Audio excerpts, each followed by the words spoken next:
Good morning children, how are you all.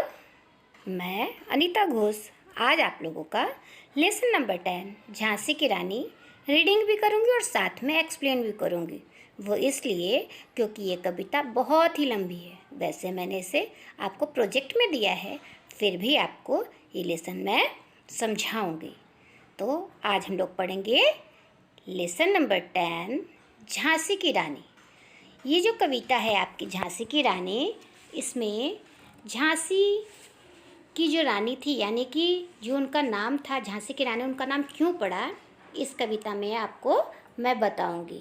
Jhansi की रानी बहुत ही बहादुर थी और उनकी गाथा बुंदेलों ने अपनी कविता के रूप में इसमें प्रकट किया है। तो आज हम लोग इस कविता को अच्छे से समझेंगे। इस कविता को सुभद्रा कुमारी चौहान जी ने लिखी है, क्योंकि वो हमेशा इस तरह की ही कविताएं लिखती हैं। सुभद्रा कुमारी चौहान एक कवयित्री है जो इस कविता को लिखने वाली हैं, यानी कि लिख चुकी हैं, और आज हम लोग यही कविता पढ़ेंगे। तो लेसन नंबर 10 झांसी की रानी। लेकिन उसके पहले हम उनका जीवन परिचय जानेंगे। किनका? सुभद्रा कुमारी चौहान जी का।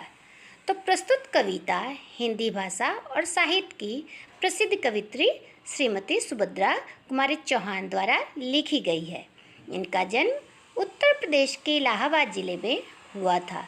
इन्हें बचपन से ही कविता लिखने का शौक था तथा इनकी अधिकतर रचनाएं देश प्रेम से ओतप्रोत रहती थीं। वह एक रचनाकार होने के साथ साथ स्वाधीनता संग्राम में सेनानी भी थी। उन्होंने गांधी जी के साथ असहयोग आंदोलन में भाग लिया तथा 2 बार जेल भी गए। इसलिए उनकी रचनाओं में राष्ट्रीयता की झलक देखने को मिलती है। क्यों मिलती है? क्योंकि उन्होंने स्वतंत्रता संग्राम में भाग लिया था। और अब हम इस कविता का सार पढ़ेंगे। प्रस्तुत कविता में कवित्री ने 1857 के स्वतंत्रता संग्राम में झांसी की रानी लक्ष्मीबाई द्वारा दिखाए गए अदम्य शौर्य का उल्लेख किया है। उस युद्ध में लक्ष्मीबाई ने अपनी अद्भुत युद्ध कौशल और साहस का परिचय देकर बड़े बड़े वीर योद्धाओं को भी हैरान कर दिया था।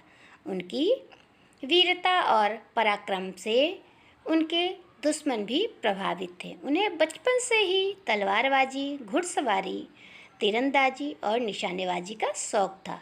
वह बहुत छोटी उम्र में ही युद्ध विद्या में पारंगत हो गई थी। अपने पति की असम्य मृत्यु के बाद उन्होंने एक कुशल शासक की तरह झांसी का राजपाट संभाला तथा अपने अंतिम सांसों तक अपने राज्य को बचाने के लिए अंग्रेज़ों से अत्यंत वीरता से लड़ती रहें। उनके पराक्रम की प्रशंसा उनके शत्रु भी करते हैं। किनके पराक्रम की प्रशंसा करते हैं शत्रु? लक्ष्मीबाई। लक्ष्मीबाई किनका नाम था? झांसी की रानी का। इसके अलावा भी उनके बहुत सारे नाम थे जो हम इस कविता के द्वारा समझेंगे। तो ये था आपकी कविता का सारी, मतलब पूरी कविता में ये आपको मिलेगा कि उन्होंने अंग्रेज़ों से किस प्रकार लड़ाई की थी। तभी हम लोग फर्स्ट पैराग्राफ पढ़ते हैं उसका, और उसका अर्थ भी साथ में समझते जाएंगे। सिंहासन हिल उठे, राजवंशों ने भ्रिकुटी तानी थी, बूढ़े भारत में भी आई फिर से नई जवानी थी। गुमी हुई आज़ादी की कीमत सबने पहचानी थी, दूर फिरंगी को करने की सबने मन में ठानी थी। चमक उठी सन 57 में वह तलवार पुरानी थी, बुंदेले हर बोलो के मुँह हमने सुनी कहानी थी। खूब लड़ी मर्दानी वह तो झांसी वाली रानी थी। अभी हम इसका और समझेंगे। इस प्रथम पद में लेखिका ने झांसी की रानी लक्ष्मीबाई के साहस और बलिदान का वर्णन करते हुए कहा है कि किस तरह उन्होंने गुलाम भारत को आज़ाद करवाने के लिए हर भारतीय के मन में चिंगारी लगा दी थी। रानी लक्ष्मीबाई ने साहस से हर भारतवासी जोश से भर उठा और सबके मन में अंग्रेज़ों को दूर भगाने की भावना पैदा होने लगी। 1857 में उन्होंने जो तलवार उठाई थी, यानी अंग्रेज़ों के खिलाफ जो जंग छेड़ी थी, उससे सभी ने अपने आज़ादी की कीमत को पहचाना था। यानी कि लक्ष्मीबाई के इस संग्राम में सभी ने मिलकर उनका साथ दिया था, क्योंकि लक्ष्मीबाई ने उनको आज़ादी की कीमत समझाई थी और सभी उनका साथ दे रहे थे, किसमें? अंग्रेज़ों के खिलाफ युद्ध करने में। तो ये था आपका पहला पैराग्राफ का अर्थ। तो अभी हम उसका दूसरा पैराग्राफ पढ़ेंगे। तो मुझे लगता है ये आप अच्छे से समझ रहे हो। अगर आपको समझने में कोई भी दिक्कत होती है तो आप मुझे व्हाट्सएप पे पूछ सकते हैं। तभी हम लोग इसका दूसरा पैराग्राफ पढ़ेंगे। कानपुर के नाना की मुँह बोली बहन छबीली थी। लक्ष्मीबाई नाम पिता की वह संतान अकेली थी। नाना के संग पढ़ती थी वह, नाना के संग खेली थी। बरछी ढाल कृपान कटारी उनकी यही सहेली थी। वीर शिवाजी की गाथाएं उसको याद जवानी थी। बुंदेले हर बोलो के मुँह हमने सुनी कहानी थी। खूब लड़ी मर्दानी वह तो झांसी वाली रानी थी। झांसी की रानी कविता के इस पद में लेखिका ने कहा है कि कानपुर के नाना साहब ने बचपन से ही रानी लक्ष्मीबाई को अद्भुत प्रतिभा से प्रभावित होकर उन्हें अपनी मुँहबोली बहन बना लिया था। नाना साहब उन्हें युद्ध विद्या की शिक्षा भी दिया करते थे। लक्ष्मीबाई बचपन से ही बाकी लड़कियों से अलग थी। उन्हें गुड्डे गुड़ियों के बजाय तलवार, कृपान, तीर और बर्छ चलाना अच्छा लगता था। देखो यहाँ पे उस पंक्तियों में लिखा भी है कि नाना के संग पढ़ती थी, वह नाना के संग खेली थी। बर्छी ढाल कृपान कटारी उनकी यही सहेली थी। तो यानी कि उन्हें तलवार, कृपान, तीर और बर्छी चलाना अच्छा लगता था। यही उसकी सहेली थी। और उनके खेलने का सामान गुड्डा गुड़िया नहीं थे, तलवार थे, भाले थे, इन सभी चीज़ों से वह खेलती थी। नेक्स्ट पैराग्राफ ये है। लक्ष्मी थी या दुर्गा थी वह, स्वयं वीरता की अवतार। देख मराठे पुलकित होते उनकी तलवारों के वार। नकली युद्ध व्यूह की रचना और खेलना खूब शिकार। सैन्य घेरना, दुर्ग तोड़ना, ये थे उनके प्रिय खिलवाड़। महाराष्ट्र कुल देवी उनकी भी आराध्य भवानी थी। बुंदेले हर बोलो के मुँह हमने सुनी कहानी थी। खूब लड़ी मर्दानी वह तो झांसी वाली रानी थी। इस कविता की इन पंक्तियों में कवित्री ने बताया है कि लक्ष्मीबाई व्यूह रचना, तलवारबाजी, लड़ाई का अभ्यास तथा दुर्ग तोड़ना, इन सब खेलों में माहिर थी।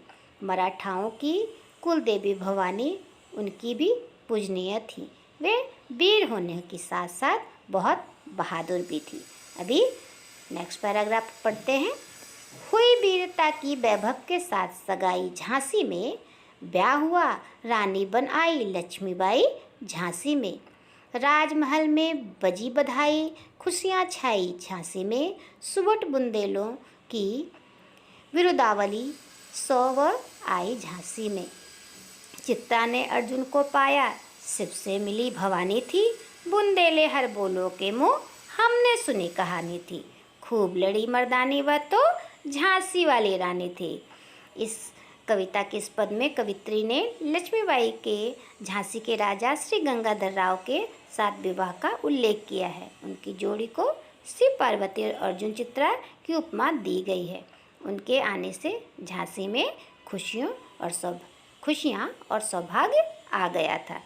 इन पंक्तियों में कवित्री का कहना है कि उनके विवाह होने से झांसी में जो थी खुशियाँ और सौभाग्य आ गया था और उनकी जोड़ी जो थी शिव पार्वती और अर्जुन चित्रा की तरह लगती थी। मतलब उनका सौभाग्य के साथ साथ झांसी का भी सौभाग्य जाग उठा था। आगे की पंक्तियों में पढ़ते हैं क्या है। उदित हुआ सौभाग्य मुदित महलों में उजियाली छाई, किंतु कालगति चुपके चुपके काली घटा घेर लाई। तीर चलाने वाले कर में उसे चूड़ियाँ कब भाई, रानी विधवा हुई हाय, विधि को भी नहीं दया आई। निसंतान मरे राजा रानी शोक समानी थी, बुंदेले हर बोलों के मुँह हमने सुनी कहानी थी। खूब लड़ी मर्दानी वह तो झांसी वाली रानी में लक्ष्मीबाई के जीवन के कठिन समय का वर्णन किया गया है, जिसमें उनके पति की मृत्यु के बाद रानी अत्यंत दुखी थी। उनकी कोई संतान भी नहीं थी। झांसी को संभालने के लिए वो बिल्कुल अकेली पड़ गई थी। अभी नेक्स्ट पैराग्राफ हम पढ़ते हैं। बुझा दीप झांसी का तब डलहौजी मन में हर्षाया, राज्य हड़प करने का उसने यह अच्छा अवसर पाया। फौरन फौजें भेज दुर्ग पर अपना झंडा फहराया। लावारिस का बारिश बनकर ब्रिटिश राज्य झांसी आया। अश्रुपूर्ण रानी ने देखा झांसी हुई वीरानी थी, बुंदेले हर बोलो के मुँह हमने सुनी कहानी थी। खूब लड़ी मर्दानी वह तो झांसी वाली रानी थी। कविता के इस पद में यह बताया गया है कि झांसी के राजा की असमय मृत्यु के बाद उस समय के अंग्रेज अधिकारी डलहौजी को झांसी को हड़पने का अच्छा अवसर मिल गया था। उन्होंने अपनी सेना को अनाथ हो चुकी झांसी पर कब्जा करने के लिए भेज दिया था। मतलब डलहौजी जो था झांसी की रानी के ऊपर अत्याचार कर रहा था। उसने देखा कि अब राजा मर गया है तो मैं झांसी पर अपना अधिकार कर लूँगा। इसके लिए उन्होंने अपनी सेना भी झांसी पर भेज दी थी। नहीं, उसने अपनी फौजें भेजकर दुर्ग पर मतलब झांसी के किले पर अपना झंडा फहरा लिया था और ये सोच रहा था कि अब तो ये लावारिस हो चुका है तो मैं ही वारिस बनकर ब्रिटिश राज्य यहाँ पे बनाऊँगा। अभी नेक्स्ट पैराग्राफ पढ़ते हैं। अनुनय विनय नहीं सुनती है विकट शासकों की माया, व्यापारी बन गया चाहता था जब वह भारत आया। डलहौजी ने पैर पसारे तब वो पलट गई काया, राजाओं नवाबों को भी उसने पैरों ठुकराया। रानी दासी बनी बनी यह दासी अब महारानी थी, बुंदेले हर बोलों के मुँह हमने सुनी कहानी थी। खूब लड़ी मर्दानी वह तो झांसी वाली रानी थी। इन पदों में कवित्री बता रही हैं कि अंग्रेज लोग भारत में व्यापारी बनकर आए थे और फिर धीरे धीरे उन्होंने यहाँ के सभी बड़े बड़े राजा महाराजाओं और रानियों से दया और सहायता की भीख मांगकर उनका ही राज्य हड़प लिया था। परंतु लक्ष्मीबाई अन्य राजा रानियों के से विपरीत थी और उन्होंने विषम परिस्थितियों में भी हारना नहीं सीखा था।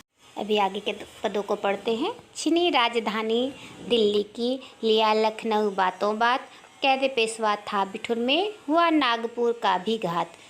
उदयपुर तंजौर सतारा कर्नाटक की कौन बिसात, जबकि सिंध पंजाब ब्रह्म पर अभी हुआ था वज्र निपात।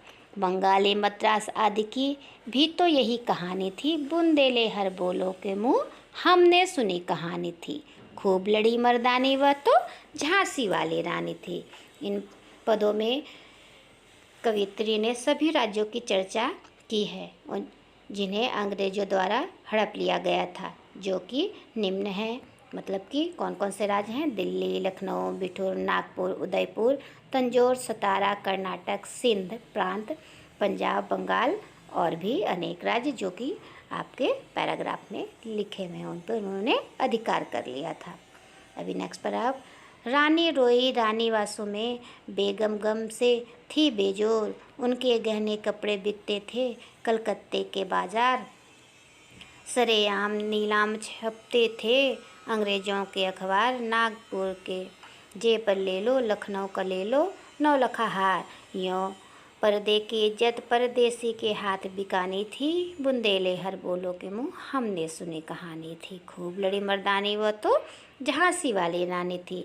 इस पद में क्रूर अंग्रेजों की निर्लजता का वर्णन है कि कैसे वे लोग सभी राजाओं और नवाबों की हत्या के बाद वहाँ के राज्य को हड़पते ही जा रहे थे और साथ ही साथ उनकी रानी और बेगमों की इज्जत से भी खिलवाड़ करते थे, चाहे वो बेगम हो या दूसरे राज्य की रानियाँ। उनके कपड़े लत्ते सब नीलाम कर दिए जाते थे। अगले पैराग्राफ पढ़ते हैं।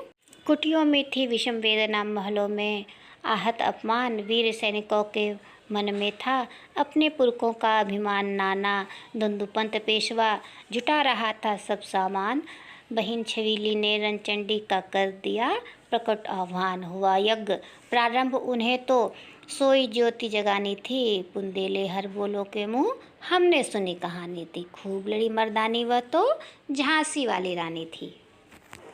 इस पद में बताया गया है कि चाहे वो गरीब हो या अमीर, सभी के मन में अंग्रेजों के खिलाफ विद्रोह की चिंगारी धड़क रही थी। सभी सैनिक नाना साहब पेशवा जी के नेतृत्व में युद्ध करने के लिए तैयार थे। साथ ही उनकी मुँह बोली बहन लक्ष्मीबाई ने अंग्रेजों के खिलाफ युद्ध करने का प्रण कर लिया था। अभी नेक्स्ट पैराग्राफ पढ़ते हैं। महलों ने दे दी आग, झोपड़ी ने ज्वाला सुलगाई थी, यह स्वतंत्रता की चिंगारी अंतरतम से आई थी। झांसी चेती, दिल्ली चेती, लखनऊ लपटे छाई थी। मेरठ कानपुर पटना ने भारी धूम मचाई थी। जबलपुर कोल्हापुर में भी कुछ हलचल उकसानी थी। बुंदेले हर बोलो के मुँह हमने सुनी कहानी थी। खूब लड़ी मर्दानी वह तो झांसी वाली रानी थी।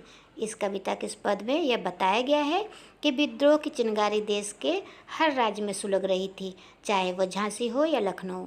दिल्ली, मेरठ, कानपुर तथा पटना राज्यों के राजाओं ने भी इसमें अपना पूरा साथ दिया और बड़े बड़े शासकों ने भी इस क्रांति में बढ़ चढ़कर हिस्सा लिया। अभी नेक्स्ट पैराग्राफ पढ़ते हैं हम। स्वतंत्रता महायज्ञ में कई वीरवर आए काम, नाना धुंधपन तांतिया चतुर अली मुल्ला सरनाम।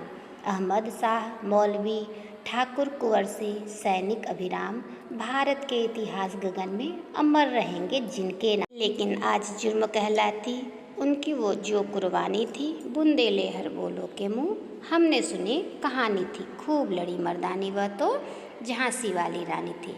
इस पद में हमारे स्वतंत्रता संग्राम में लड़ने और शहीद होने वाले कई बड़े वीरों का उल्लेख किया गया है। नाना धुंधुपंत तात्या, चतुर अली मुल्ला सरनाम, अहमद शाह मौलवी ठाकुर कुंवर सिंह तथा सैनिक अभिराम आज ऐसे ही वीर और साहसी क्रांतिकारी हैं जिन्होंने युद्ध में दुश्मन से जमकर संघर्ष किया था। इसके बाद हम पढ़ते हैं। इनकी गाथा छोड़ चले हम झांसी के मैदानों में, जहाँ खड़ी है लक्ष्मीबाई मर्दमनी मर्दानों में।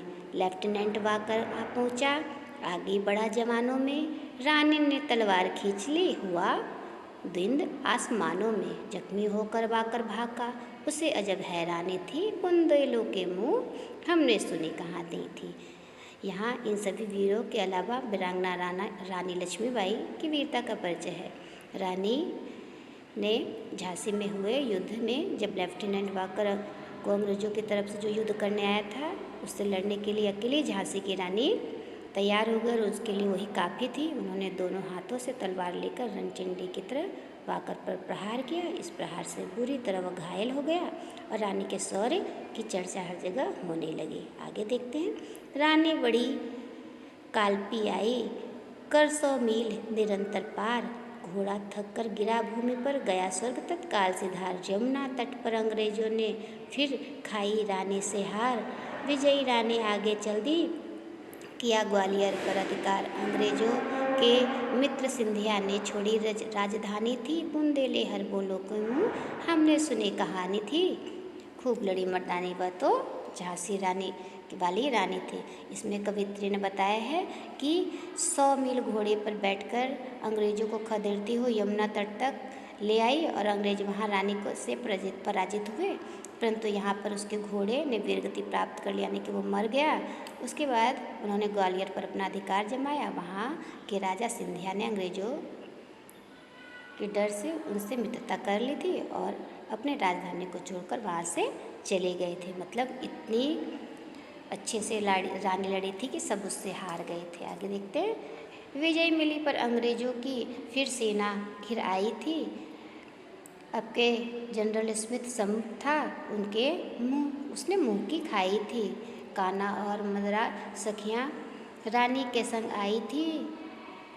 युद्ध क्षेत्र में उन दोनों ने भारी मार मचाई थी, पर पीछे हठयोग आ गया। हाय घिरी अब रानी थी, बुंदेले हर बोलो के मुँह हमने सुनी कहानी थी। इन पंक्तियों में बताया गया है कि अब जनरल स्मिथ ने सेना की कमान संभाल ली थी। रानी लक्ष्मीबाई का साथ देने के लिए उनकी 2 सहेलियाँ कान्हा और वसुंधरा युद्ध के मैदान में उतर आई थी। इन तीनों ने अपनी वीरता और साहस के दम पर कई अंग्रेजी सैनिकों को मौत के घाट उतार दिया था। इन आगे के पंक्तियों को पढ़ते हैं। तो भी रानी मार काट कर चलती बनी सैन्य के पार, किंतु सामने नाला आया था वह संकट विषम अपार। घोड़ाड़ा नया घोड़ा था, इतने में आ गए सवार। रानी एक शत्रु बहुत तेरे होने लगे वार पर वार। घायल होकर गिरी सिंहनी, उसे वीर गति पानी थी। बुंदेले हर बोलो के मुँह, हमने सुनी कहानी थी। खूब लड़ी मर्दानी, वह तो झांसी वाली रानी थी। अभी झांसी की रानी कविता किस पद में बताया गया है कि जानी जैसे जैसे बढ़ते हुए दुश्मनों के बीच से निकलकर बाहर आ गई थी, लेकिन अचानक उनके सामने एक चौड़ा नाला आ गया जिसका उनका घोड़ा नया था और उसे वो पार नहीं कर पाया, उसी में अड़ गया। बस यही शत्रुओं ने उनका मौका देकर अकेले रानी पर वार कर दिया और झांसी की रानी ने यही अपनी अंतिम सांस तक लड़ते हुए वीरगति प्राप्त। अभी आगे के पंक्तियों में देखते हैं, उन्होंने अपनी बहुत ही वीरता के साथ लड़ाई लड़ी थी और झांसी को बचाने की पूरी कोशिश की थी। आगे के पंक्तियों में लिखा है, रानी गई सिधार चिता, अब उनकी दिव्य सवारी थी। मिला तेज से तेज, तेज की वह सच्ची अधिकारी थी। अभी उम्र कुल 23 की थी, मनुज नहीं अवतारी थी। हमको जीवित करने आई बन स्वतंत्रता नारी थी। दिखा गई पथ सिखा गई हमको, जो सीख सिखानी थी। बुंदेले हर बोलो के मुँह, हमने सुनी कहानी थी। यहाँ रानी की दिव्यता का वर्णन है कि रानी अब परलोक सिधार चुकी थी, परंतु उनके चेहरे पर सूरज की तरह तेज था। उनकी उम्र केवल 23 साल थी। इतनी छोटी उम्र में उन्होंने एक अवतारी नारी की तरह आकर हम सभी देशवासियों को जीवन का सही मार्ग दिखा दिया था। क्रांति की चिंगारी का बीज सही मानव में उन्होंने देशवासियों के मन में बोया था। आगे की पंक्तियों में लिखा है, जाओ रानी याद रखेंगे ये कृतज्ञ भारतवासी, यह तेरा बलिदान जगावेगा स्वतंत्रता अविनाशी। हो में चुप इतिहास लगे सच्चाई को, चाहे फांसी हो मदमाती विजय मिटा दे गोलों से चाहे झांसी। तेरा स्मारक तू ही होगी, तू खुद अमिट निशानी थी। बुंदेले हर मोहल्लों के मुँह, हमने सुनी कहानी थी। खूब लड़ी मर्दानी, वह तो झांसी वाली रानी थी। मलिका कहती है कि रानी का यह बलिदान सभी देशवासी हमेशा याद रखेंगे, चाहे दुश्मन अपनी वीरता का परचम लहरा रहा हो या फिर वो अपनी तोप के गोलों से झांसी को ही मिटा दे, लेकिन झांसी की रानी लक्ष्मीबाई हमारे मन में हमेशा बसी रहेंगी, चाहे उनका कोई कुछ भी बिगाड़ ले। तो थैंक यू बच्चों, मुझे आशा है कि आप लोगों ने ये कविता बहुत अच्छे से समझ लिया होगा। तो घर में रहिए और सुरक्षित रहिए, ऑनलाइन क्लास करते रहिए। ये कविता मैंने आपको प्रोजेक्ट में दी है, ये तो आपको मालूम ही है। तो ये कहानी, इसमें छोटे छोटे क्वेश्चन जैसे लक्ष्मीबाई के क्या नाम थे, वो कौन कौन से शस्त्र चलाती थी, ये सब आप ध्यान रखेंगे क्योंकि कभी भी एग्ज़ाम में आ सकते हैं। तो जो मैंने प्रोजेक्ट दिया है उसे कंप्लीट कर लीजिए क्योंकि उसके मार्क्स भी आपको मिलने वाले हैं और मुझे व्हाट्सएप पे भेजिए, वरना मैं आपके नोटबुक्स के और प्रोजेक्ट के मार्क्स नहीं दूँगी। घर में रहिए, सुरक्षित रहिए और इस कविता को अच्छे से समझिए। Thank you.